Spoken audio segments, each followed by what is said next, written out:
जय हिंद साथियों। बिहार पुलिस सिपाही की नई भर्ती के लिए आज से आपका एक और क्लास स्टार्ट होता है और साथियों इस क्लास में आपका स्पेशल साइंस का प्रैक्टिस सेट चलेगा। और देखिए साथियों, साइंस का स्पेशल क्लास हमने इसलिए स्टार्ट किया क्योंकि बिहार पुलिस के एग्ज़ाम में साइंस से लगभग 30 से 35 क्वेश्चन डायरेक्ट आता है और बहुत सारे छात्रों को साइंस जो है थोड़ा सा टफ भी लगता है, इसलिए हमने साइंस का ये स्पेशल क्लास को स्टार्ट किया। तो आप सभी के लिए क्लास बहुत ही ज़्यादा इम्पोर्टेंट होगा, इसलिए आप लोग डेली क्लास को अटेंड कीजिएगा। और इस क्लास का जो टाइमिंग रहेगा शाम 7:30 बजे से, और इसके बाद एक और क्लास है, आप सभी जानते हैं, रात 8 बजे जो आपका क्लास चलता है ये आपका मिक्स प्रैक्टिस सेट चलता है, जिसमें आपका हिस्ट्री, पॉलिटी, ज्योग्राफी, इकोनॉमिक्स हर सब्जेक्ट के प्रश्न कराए जाते हैं 8 बजे, और शाम 7:30 बजे आपका स्पेशल साइंस का प्रैक्टिस सेट चलेगा। तो चलिए आज शाम के 7:30 बज चुके हैं, फटाफट से आप लोग लाइव चैट के साथ जुड़ जाइए। तो साथियों देखिए, पहला क्वेश्चन आपके सामने है, किस बल के कारण ब्लैक बोर्ड पर चौक से लिखने पर अक्षर उभर जाते हैं? 4 ऑप्शन आपके सामने हैं, आसंजक बल, ससंजक बल, छीन बल या फिर डी, इनमें से कोई नहीं। और देखिए साथियों, अगर आपको इन सेट में किसी भी क्वेश्चन का आंसर पहले से आता हो तो आप लोग नीचे लाइव चैट में अपना अपना आंसर जरूर बताइए। तो यहाँ पर क्या पूछा गया है, कौन सा बल है जिसके कारण जो ब्लैक बोर्ड पर चौक से लिखा जाता है जिसके कारण अक्षर उभर जाता है? तो इसका आंसर हो जाएगा आसंजक बल। ठीक है, आसंजक बल क्या होता है? तो दो भिन्न भिन्न पदार्थों के अणुओं के मध्य जो बल लगता है उसको आसंजक बल कहा जाता है। तो याद रखिएगा, इसी आसंजक बल के कारण ब्लैक बोर्ड पर जो चौक से लिखा जाता है उसके कारण अक्षर उभर जाता है। तो यहाँ पर याद रखिएगा आंसर क्या होगा, आसंजक बल। ए ऑप्शन यहाँ पर सही जवाब है। और ये आपका क्लास का टाइमिंग है, नोट कर लीजिए, शाम 7:30 बजे और 8 बजे। चलिए दूसरा क्वेश्चन देखिए, पृथ्वी के केंद्र पर सरल लोलक का आवर्तकाल कितना होता है? बहुत ही शानदार क्वेश्चन है। चलिए बताइए क्वेश्चन 2 के लिए आंसर। और देखिए, जिनको भी साइंस हार्ड लगता है, जो हम आपको बताएंगे आपको केवल ध्यान से सुनना है। आप लोग देखिएगा, आपके लिए भी साइंस बहुत ही आसान हो जाएगा, बस आपको रेगुलर क्लास को देखना है। तो यहाँ पर सबसे पहले आपको ध्यान रखना है, पृथ्वी का जो केंद्र होता है वहाँ पर छोटी जी का मान पूछा जाता है, कितना होता है? तो याद रखिएगा 0 होता है। तो एक फैक्ट आपको ध्यान रखना है कि पृथ्वी के केंद्र पर छोटी जी का मान कितना होता है? 0 होता है। और आवर्तकाल का एक सूत्र होता है, तो इसको आपको ध्यान रखना है।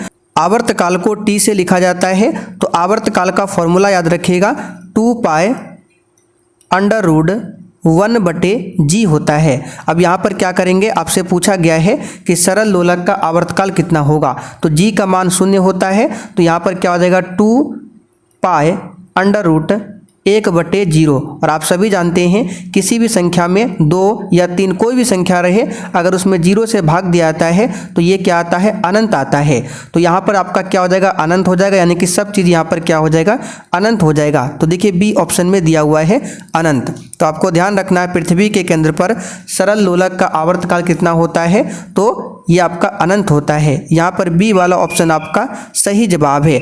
और ये भी आपको ध्यान रखना है, छोटी जी का मान पृथ्वी के केंद्र पर कितना होता है? 0 होता है। छोटी जी का मान अगर ध्रुव पे पूछे, ध्रुव पर कितना होता है, तो याद रखिएगा मैक्सिमम।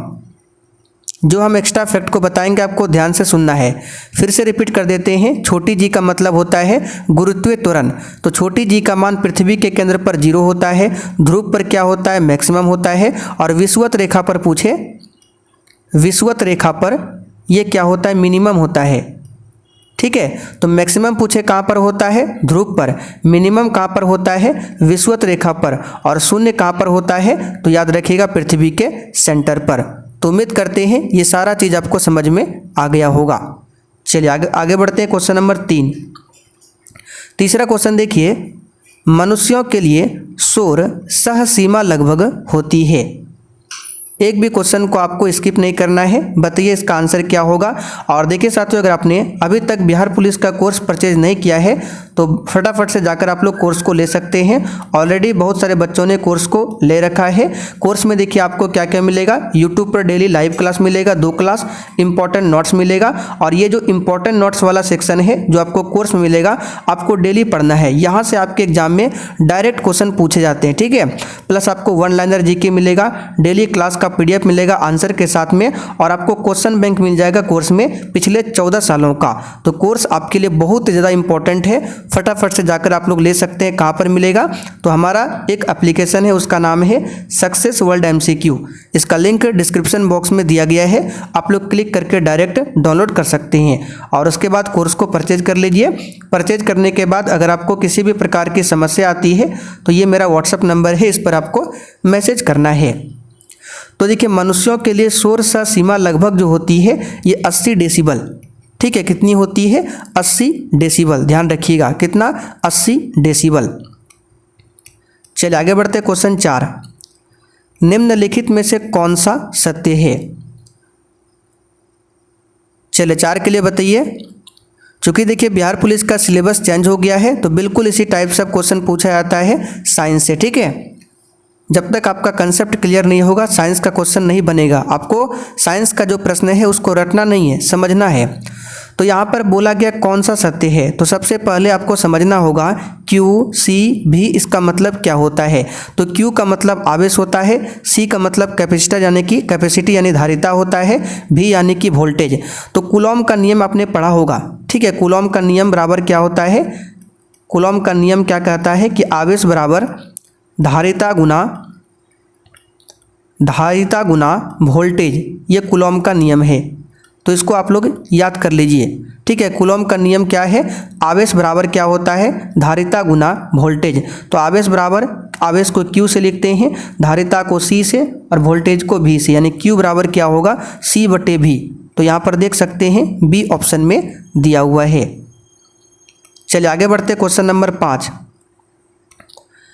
बल की चुंबकीय रेखाओं के गुणों के संबंध में सही कथन का चयन कीजिए। अब देखिए, ये क्वेश्चन आपको लग रहा होगा कि बहुत ही हार्ड है, लेकिन यकीन मानिए ये क्वेश्चन बहुत ही सिंपल है। अभी आपको बताते हैं। देखिए, बल की चुंबकीय रेखाओं की बात करें तो इसका क्या क्या गुण है, सबसे पहले ये आपको समझना होगा। तो ध्यान से सुनिएगा। तो बल की चुंबकीय रेखाओं का गुण में पहला गुण है कि चुंबकीय रेखाएं जो होती है वो बंद लूप में होती है और ये रेखाएं कभी भी खुली नहीं होती है। तो ध्यान रखिएगा, बल की चुंबकीय रेखाएं जो है कभी भी खुली नहीं होती है और ये बंद लूप में होती है, ठीक है। ध्यान रखिएगा। और चुंबकीय रेखाएं जो है उत्तरी और दक्षिणी ध्रुवों को जोड़ती है। कहाँ से?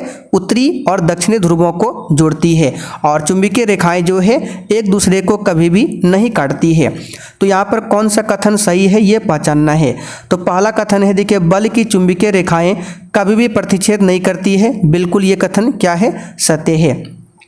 वे ध्रुवों की तुलना में भूमध्य रेखा पर अधिकतम होती है, ये बिल्कुल गलत है। ध्यान दीजिए, बल की जो चुंबकीय रेखाएं हैं ध्रुवों की तुलना में भूमध्य रेखा पर नहीं, उल्टा होता है। यानी कि ध्रुवों पर अधिक होता है और भूमध्य रेखा पर कम होता है। लेकिन यहाँ पर क्या दिया गया है कि ध्रुवों की तुलना में भूमध्य रेखा पर अधिकतम होता है, ये गलत है। भूमध्य रेखा पर नहीं, ध्रुव पर अधिकतम होता है। तो ये आपका कथन गलत हो जाएगा।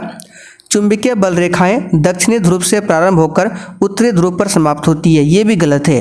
क्योंकि चुंबकीय बल रेखाएं जो है दक्षिणी ध्रुव से नहीं, उत्तरी ध्रुव से स्टार्ट होती है और दक्षिणी ध्रुव पर समाप्त होती है। तो ये भी आपको ध्यान रखना है। बल की चुंबकीय रेखाएं चुंबक के पिंड तक फैली हुई निरंतर वक्र में बंद होती है। तो यहाँ पर जो हो जाएगा ये भी आपका कथन सत्य हो जाएगा। तो 5 के लिए आंसर कौन सा हो जाएगा?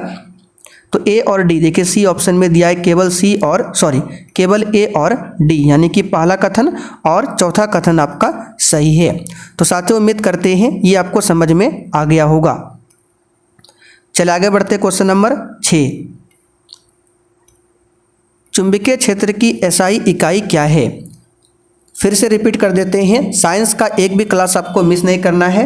यदि आपका साइंस कमज़ोर है तो डेली क्लास को देखिए, आपके साइंस भी आपके लिए इजी हो जाएगा, ठीक है। और कोर्स को जरूर जाकर परचेज कर लीजिए। तो चुंबकीय क्षेत्र की एसआई इकाई क्या है? तो याद रखिएगा, इस क्वेश्चन का आंसर क्या होगा? टेस्ला। क्या हो जाएगा, टेस्ला। अब देखिए अगर एग्जामिनर चाहेगा तो यहाँ पर टेस्ला ना देकर क्या देगा, तो इसके स्थान पर आपको दे देगा वेबर प्रति मीटर स्क्वायर। तो ध्यान रखिएगा टेस्ला को ही लिखा जाता है वेबर प्रति मीटर स्क्वायर से। तो चुंबकीय क्षेत्र की एसआई इकाई टेस्ला या फिर वेबर प्रति मीटर स्क्वायर होता है। अर्ग क्या है, तो ये ऊर्जा का सीजीएस मात्रक है, ऊर्जा का सीजीएस मात्रक अर्ग होता है। और ऊर्जा का एसआई मात्रक पूछे क्या होता है, जूल। ऊर्जा या फिर कार्य का एसआई मात्रक जूल होता है और सीजीएस मात्रक अर्ग होता है। ये सारे एक्स्ट्रा फैक्ट को आपको ध्यान रखना है। हेनरी किसका मात्रक होता है, तो यहाँ पर लिख देते हैं अन्योन्य प्रेरकत्व। आप लोग चाहे तो कॉपी में नोट कर सकते हैं, अन्योन्य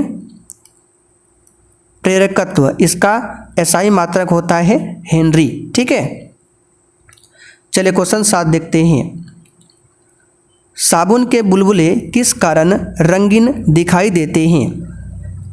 चलिए बताइए 7 के लिए आंसर। और साथियों अगर आप लोग सच में बिहार पुलिस की तैयारी करना चाहते हैं तो आपको अभी से तैयारी में लगना होगा, क्योंकि जैसे ही इसका नोटिफिकेशन आ जाएगा फिर आपके पास बिल्कुल भी तैयारी करने का समय नहीं मिलेगा। क्योंकि जैसे ही इसका नोटिफिकेशन आता है इसका एग्ज़ाम डेट भी बहुत ही जल्द दे दिया जाएगा, क्योंकि आप सभी जानते हैं आगे क्या है, इलेक्शन है। इसलिए आप लोग अभी से तैयारी में लगिए और डेली क्लास को देखिए। तो साबुन के बुलबुले किस कारण रंगीन दिखाई देते हैं, तो सिंपल सा क्वेश्चन है, व्यतिकरण के कारण। इसको डायरेक्ट याद रखिएगा, व्यतिकरण के कारण दिखाई देते हैं। चलिए आगे बढ़ते क्वेश्चन 8। निम्नलिखित को मिलाना है। उच्चतम अपवर्तन, सबसे कम अपवर्तन, एक कार की headlight, side rear view mirror. तो इन चारों में जो आपको सबसे आसान लग रहा है सबसे पहले उसको मिलाइए। एग्जाम में मिलान करने वाला भी क्वेश्चन आता है। तो आप सभी जानते हैं, आपने 10th क्लास में पढ़ा होगा, एक कार की जो हेडलाइट होती है वो अवतल दर्पण की होती है, तो सी वाला का आपका 2 हो जाएगा। साइड मिरर जो होता है उत्तल दर्पण का होता है, आप ये सभी जानते हैं। तो सबसे पहले अब ऑप्शन को देख लेते हैं, सी का 2 और डी का 1 किस ऑप्शन में है, सी का 2। ठीक है, सी का 2 देखिए किस में है, सी का 2। यहाँ पर देख सकते हैं सी का 2 केवल एक ही ऑप्शन में, यहाँ पर भी सी का 2 है और यहाँ पे डी का 1, डी का इसमें 3 है, ये तो होगा नहीं। यहाँ पर देखिए डी का 1 है, यानी सी का 2 डी का 1 केवल एक ही ऑप्शन में दिया हुआ है। तो इस प्रकार से हमारा आंसर ए वाला हो जाएगा। ठीक है, बाकी सभी मिला लेते हैं। अब उच्चतम अपवर्तन की बात करें तो ये हीरा का होता है सबसे अधिक अपवर्तन और सबसे कम होता है बर्फ का। तो इस प्रकार से इस टाइप के क्वेश्चन को आप लोग एग्जाम में सॉल्व कर सकते हैं। चलिए आगे बढ़ते क्वेश्चन नंबर 10। नेत्रदान में व्यक्ति आँख के किस अंग को दान करता है, और इसका पीडीएफ आपको एप्लीकेशन पर मिल जाएगा आंसर के साथ में। डेली रिवीजन भी कीजिएगा। तो नेत्रदान में व्यक्ति आंख के किस अंग को दान करता है, तो इसका आंसर हो जाएगा कॉर्निया, कॉर्निया भाग को दान करता है। अच्छा साथियों, नेत्र में जो मनुष्य के नेत्र में जो प्रतिबिंब बनता है वो कहाँ पर बनता है, तो रेटिना पर बनता है। और किस प्रकार बनता है ये भी क्वेश्चन पूछा जाता है, तो वास्तविक तथा उल्टा। मनुष्य के नेत्र में जो प्रतिबिंब बनता है वो वास्तविक और उल्टा बनता है, ध्यान रखिएगा। आगे बढ़ते क्वेश्चन 11। घरों में दी जाने वाली विद्युत आपूर्ति होती है। चलिए बिल्कुल टॉप लेवल का क्वेश्चन है। घरों में दी जाने वाली जो विद्युत आपूर्ति होती है ये कितनी होती है, तो एम्पियर में पूछा गया है। अगर वोल्टेज में पूछे तो आप सभी जानते हैं 220 से लेकर 240 वोल्टेज तक होती है घरों में दी जाने वाली विद्युत। वही एम्पियर की बात करें तो एम्पियर में हो जाएगा 5 से 15। ठीक है, 5 से 15 एम्पियर होती है वोल्टेज में 220 से 240। और हर्ट्ज में पूछे तो 50 हर्ट्ज। तीनों क्वेश्चन आपको ध्यान रखना है। ठीक है, हर्ट्ज में 50 हर्ट्ज, वोल्टेज में 220 से 240 और एम्पियर में 5 से लेकर 15 एम्पियर। चलिए 12 नंबर देखिए। आधुनिक रसायन शास्त्र का जनक किसे माना जाता है। चलिए 12 के लिए बताइए। और साथियों कोर्स का फी हमने बहुत ही मिनिमम रखा है, मात्र 99 रुपया। ठीक है, जो कि बहुत ही कम है। चलिए बताइए, आधुनिक रसायन शास्त्र का जनक किसे माना जाता है। तो साथियों इसका आंसर क्या हो जाएगा 12 के लिए। चलिए, आधुनिक रसायन शास्त्र का जनक एंटोनी लेवोजियर को कहा जाता है। किसे कहा जाता है? एंटोनी लेवोजियर। इस क्वेश्चन पर आप लोग स्टार मार्क कर लीजिए, मोस्ट वीवीआई क्वेश्चन है, एग्जाम में आने वाला है। आधुनिक रसायन शास्त्र का जनक कौन है? एंटोनी लेवोजियर। ठीक है, मेंडलीव की बात करें तो ये कौन है? तो आधुनिक आवर्त नियम दिया था इसने मेंडलीव ने। ठीक है, और आधुनिक जो पीरियोडिक टेबल है वो किसने दिया था? मोसले। आधुनिक जो आवर्त सारणी है वो मोसले के द्वारा दिया गया है। और ऑटो हन की बात करें तो परमाणु बनाने का प्रथम प्रयास इसी ने किया था, ऑटो हन ने। आगे बढ़ते 13, घड़ियों में इस्तेमाल किया जाने वाला क्वार्ट्ज होता है। चलिए, और देखिए जिनका भी सिलेक्शन नहीं हुआ है आप लोग निराश मत होइए, अभी से तैयारी में लग जाइए और इस बार अच्छे से मेहनत कीजिए। ठीक है, जमकर पढ़िए। इस बार फिर से नई भर्ती आने वाली है लगभग 20,000 के आसपास में। तो साथियों, घड़ियों में जो इस्तेमाल किया जाने वाला क्वार्ट्ज होता है ये क्या होता है? SiO2। क्या होता है? SiO2। यहाँ पर बी ऑप्शन आपका सही जवाब है। चलिए आगे बढ़ते 14, पौधों के जीवन के लिए आवश्यक तत्वों की संख्या कितनी होती है? बताइए फटाफट से इसका आंसर क्या होगा। पौधों के जीवन के लिए आवश्यक तत्वों की संख्या कितनी होती है? बताइए फटाफट से इसका आंसर क्या होगा। तो यहाँ पर देखिए ऑप्शन के अकॉर्डिंग चलना है। पौधों के जीवन के लिए आवश्यक तत्वों की संख्या 16 होती है।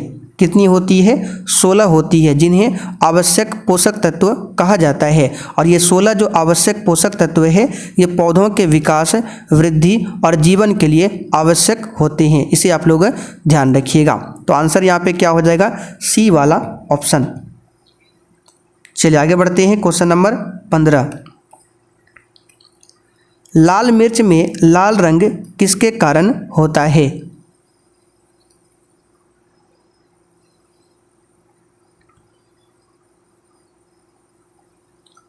तो लाल मिर्च में जो लाल रंग होता है वो किसके कारण होता है?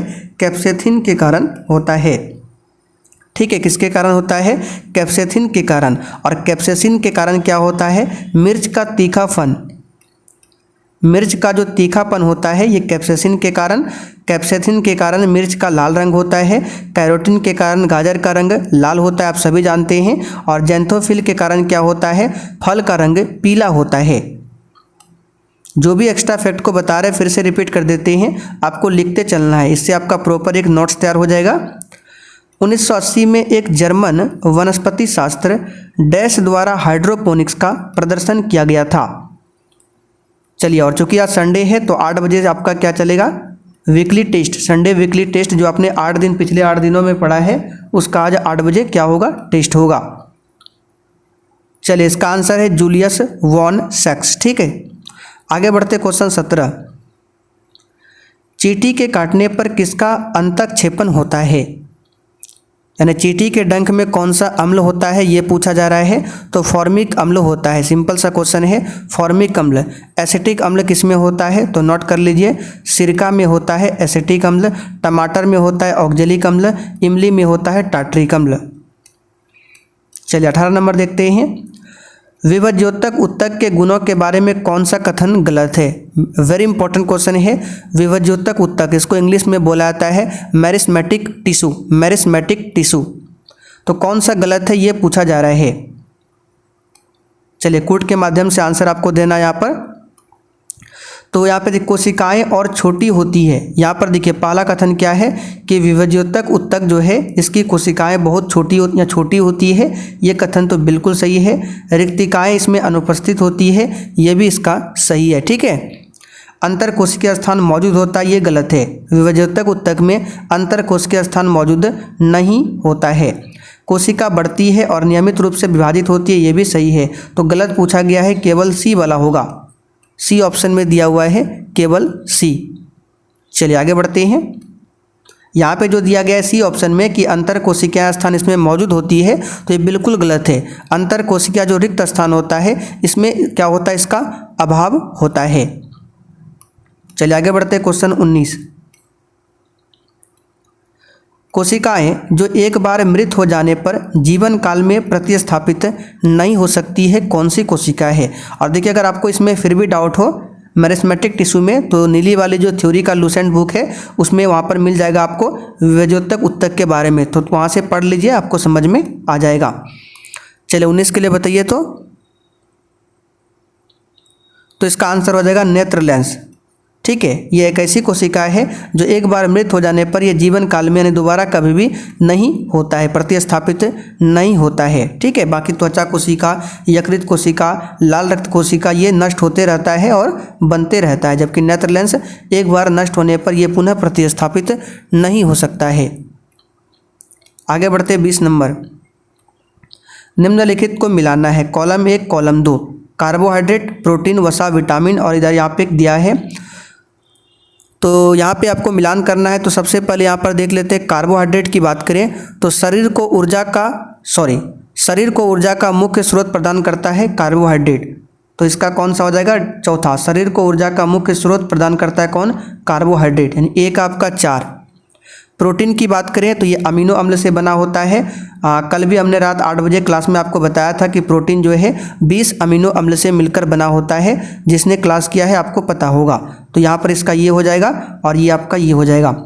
वसा की बात करें तो ये चयापचय कार्य प्रणाली के लिए सहायक होता है, तो ये आपका हो जाएगा बचाव विटामिन, जो शारीरिक एवं जैविक कार्य के लिए है। तो यहाँ पर कौन सा हो जाएगा, देख लेते हैं। ए का यहाँ पर 4, ए का 4, बी का 1, ए का 4, बी का 1, देखिए किस में है। यहाँ पर देखिए कुछ, यहाँ पे देखिए ए सी बी ए डी, यहाँ पे ऑप्शन उल्टा पुल्टा है। आंसर याद रखिएगा, हमने बता दिया ए का 4, बी का 1, सी का 2, डी का 3। आगे बढ़ते हैं क्वेश्चन नंबर 21। निम्नलिखित में से सबसे अधिक ऊष्मीय क्षमता वाला क्या है। इसका आंसर है, बताइए क्या होगा। तो सबसे अधिक ऊष्मीय क्षमता वाला होता है जल। ठीक है, क्या होता है, जल होता है, इसका ऊष्मीय क्षमता सबसे अधिक होता है। आगे बढ़ते क्वेश्चन 22। पानी में हवा का बुलबुला वैसे ही काम करेगा जैसे करता है। तो सिंपल सा क्वेश्चन है, अवतल लेंस की भांति कार्य करता है पानी में हवा का बुलबुला। 23 नंबर, गलत जोड़ी को यहाँ पर चुनना है। वैज्ञानिक का नाम है और इनके द्वारा यहाँ पर जो जनक है और कार्य किया गया है ये दिया गया है। तो सबसे पहले तो सर रोनाल्ड रोस, मलेरिया पर कार्य, ये तो बिल्कुल सही है। माइक्रोस्कोप का आविष्कार यहाँ पे स्टैनली बी ब्रोइनर दिया गया है। तो यहाँ पर कौन सा होगा आपको बताना है। तो क्या पूछा गया है, गलत जोड़ी को चुनना है। तो ये माइक्रोस्कोप का आविष्कार स्टैनली बी ब्रोइनर नहीं होगा, सी वाला यहाँ पर गलत हो जाएगा। ठीक है, क्योंकि जो सूक्ष्म खोज के लिए जो माइक्रोस्कोप का आविष्कार हुआ था इसको किया था एंटोन वैन ल्यूवेनहॉक ने, लेकिन यहाँ पे स्टैनली बी ब्रोइनर दिया हुआ है। बाकी रॉबर्ट कोच बैक्टीरियोलॉजी के जनक, ये सभी गैस्ट्रिक फिजियोलॉजी के जनक विलियम ब्यूमेंट, ये सभी कथन क्या है, सही है, यानी मिलान सही है। केवल यहाँ पर सी वाला ही क्या है, गलत है। चलिए आगे बढ़ते हैं अब 24 नंबर। शरीर के सभी ऊतकों के विकास और वृद्धि को कौन बढ़ावा देता है। तो देता है ग्रोथ हार्मोन। कौन देता है, ग्रोथ हार्मोन। ठीक है, तो ग्रोथ को जी से लिखा जाता है, हार्मोन को एच से, तो जी एच आंसर होगा। ए ऑप्शन में दिया हुआ है जी एच, यानी ग्रोथ हार्मोन। आगे बढ़ते क्वेश्चन 25। जब अर्धचालक यानी सेमीकंडक्टर की डोपिंग की जाती है तो क्या होती है। देखिए डोपिंग का मतलब सबसे पहले आपको समझना होगा, जब किसी शुद्ध अर्धचालक में कोई अशुद्धि मिला दी जाती है तो इस प्रक्रिया को डोपिंग कहा जाता है। और डोपिंग की प्रक्रिया में क्या होता है, चालकता बढ़ जाती है और प्रतिरोधकता घट जाती है। ऑटोमेटिक यानी चालकता का विपरीत होता है प्रतिरोधकता, यानी कि चालकता जो है, चालकता का व्युत्क्रम होता है प्रतिरोधकता। यानी चालकता जब बढ़ेगा तो प्रतिरोधकता घटेगा, चालकता घटेगा तो प्रतिरोधकता बढ़ेगा। तो जब अर्धचालक की डोपिंग की जाती है तो इसमें चालकता बढ़ जाती है। देखिए एक ऑप्शन में प्रतिरोधकता घटती है, तो इसका आंसर ए और डी दोनों होना चाहिए। ठीक है, ए और डी दोनों। चलिए देखते किस ऑप्शन में ए और डी है। यहाँ पे देखिए डी ऑप्शन में दिया हुआ है ए और डी दोनों। आंसर क्या हो जाएगा, डी वाला, ए और डी दोनों। ठीक है, तो ये आपका 25 क्वेश्चन था आज साइंस में। अब आप लोग कमेंट करके बताइए आपने कितने क्वेश्चन सही किए। और सेशन पसंद आया हो तो जाने से पहले आप लोग सेशन को लाइक कीजिए और अधिक से अधिक सेशन को शेयर कीजिए।